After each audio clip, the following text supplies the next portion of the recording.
بسم اللہ الرحمن الرحیم۔ ناظرین کرام السلام علیکم۔ دنیا کا ظالم ترین انسان اپنے گھوڑے پر شان سے بیٹھا ہوا تھا۔ چاروں طرف منگول فوج نظر آ رہی تھی۔ سب سے آگے ظالم ترین شخص کا گھوڑا تھا۔ اس کے سامنے قیدی مسلمانوں کی 3 قطاریں کھڑی کی گئی تھیں جن کو ظالم حکمران کے حکم پر قتل کیا جانا تھا۔ ظالم بولا، تمام مسلمانوں کو قتل کر دیا جائے۔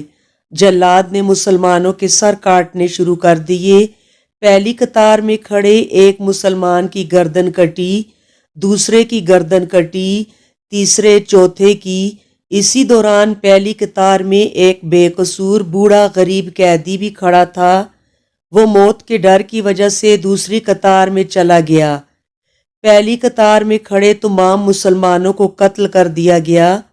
ظالم کی نظریں اس بوڑھے پر تھیں جو موت کے خوف سے پہلی قطار کو چھوڑ کر دوسری قطار میں چلا گیا تھا۔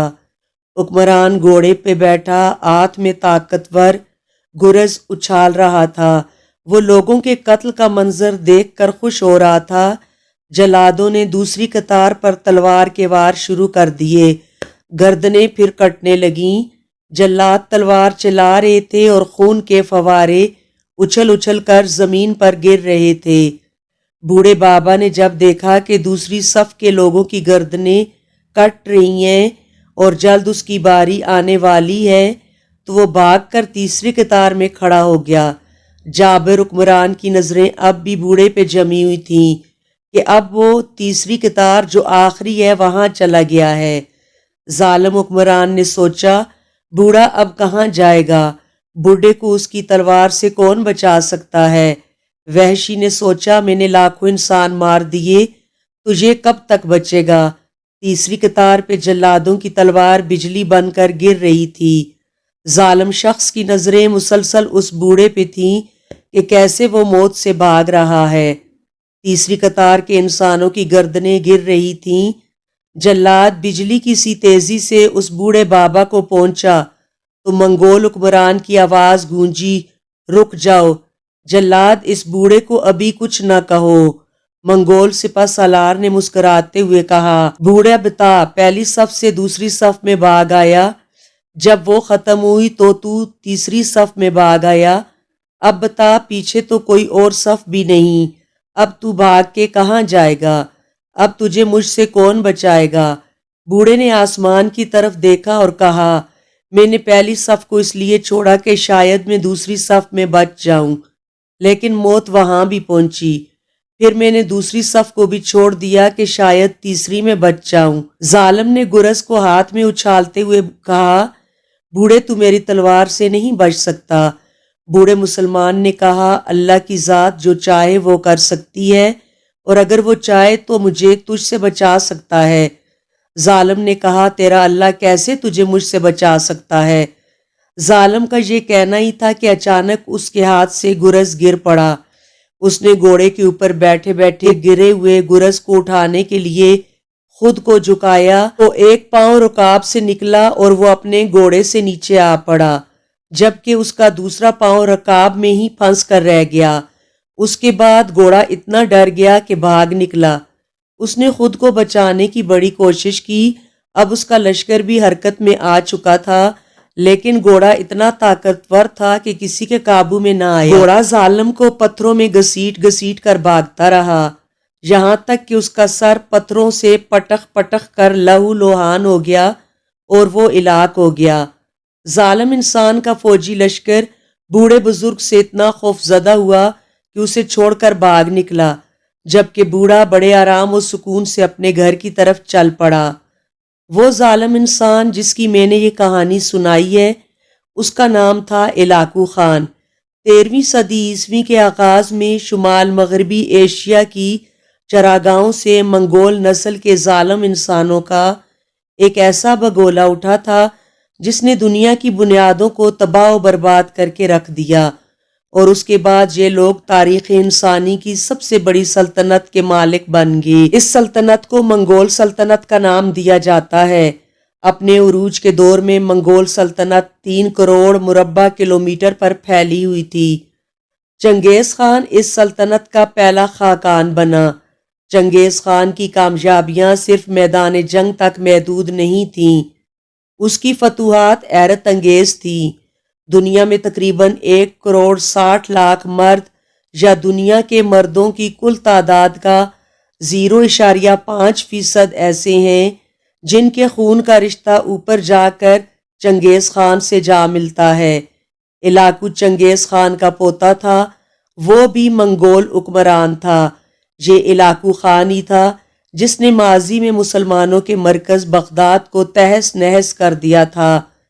علاقو خان نے خلیفہ ہارون الرشید اور شہرزاد کے الف لیلوی شہر بغداد کو تباہ و برباد کیا تھا۔ سال تھا 1258 عباسی خلافت قائم تھی اور عباسی خلافت کے آخری خلیفہ مستعصم کا دور تھا۔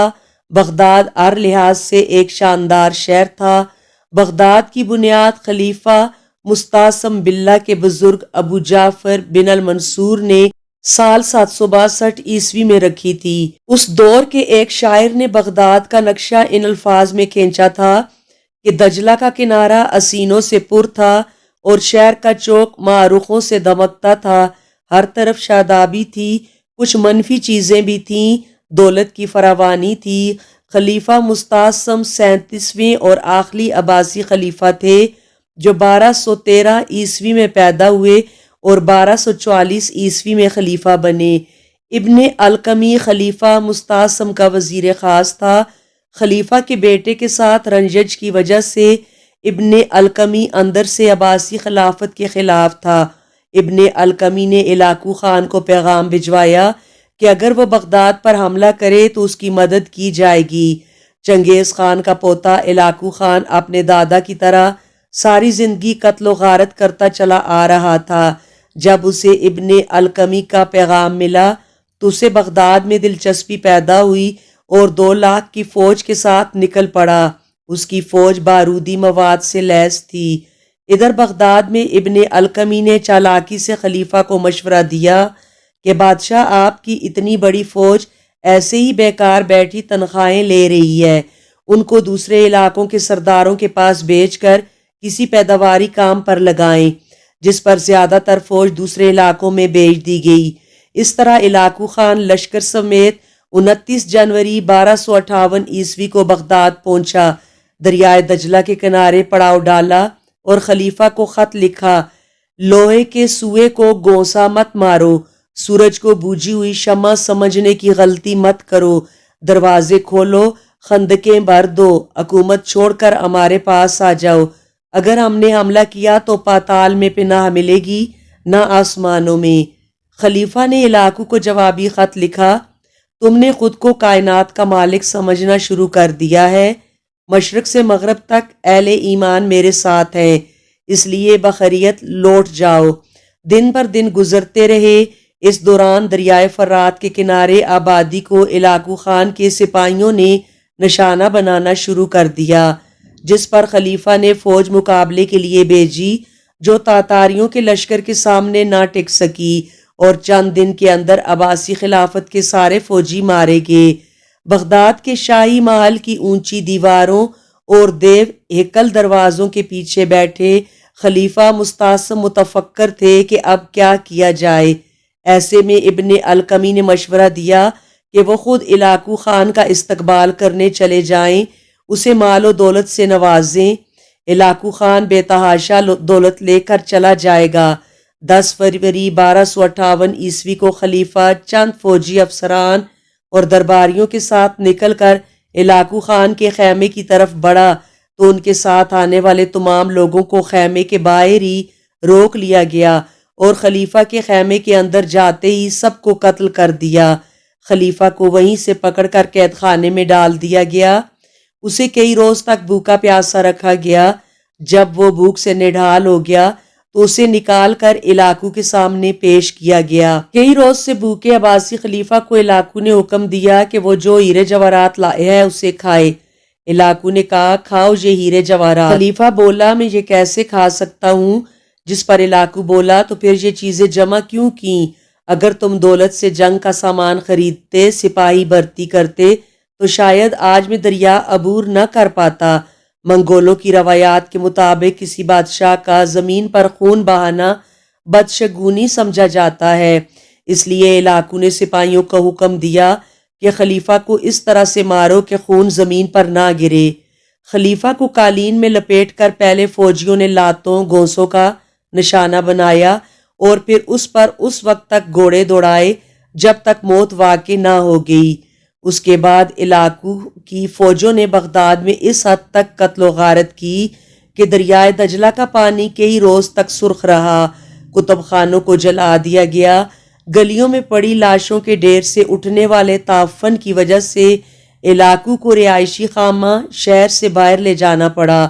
ایک اندازے کے مطابق 5 سے 10 لاکھ افراد کو قتل کیا گیا اور ایک ہفتے تک منگول عباسی خلافت کے دارالحکومت میں لوٹ مار کرتے رہے۔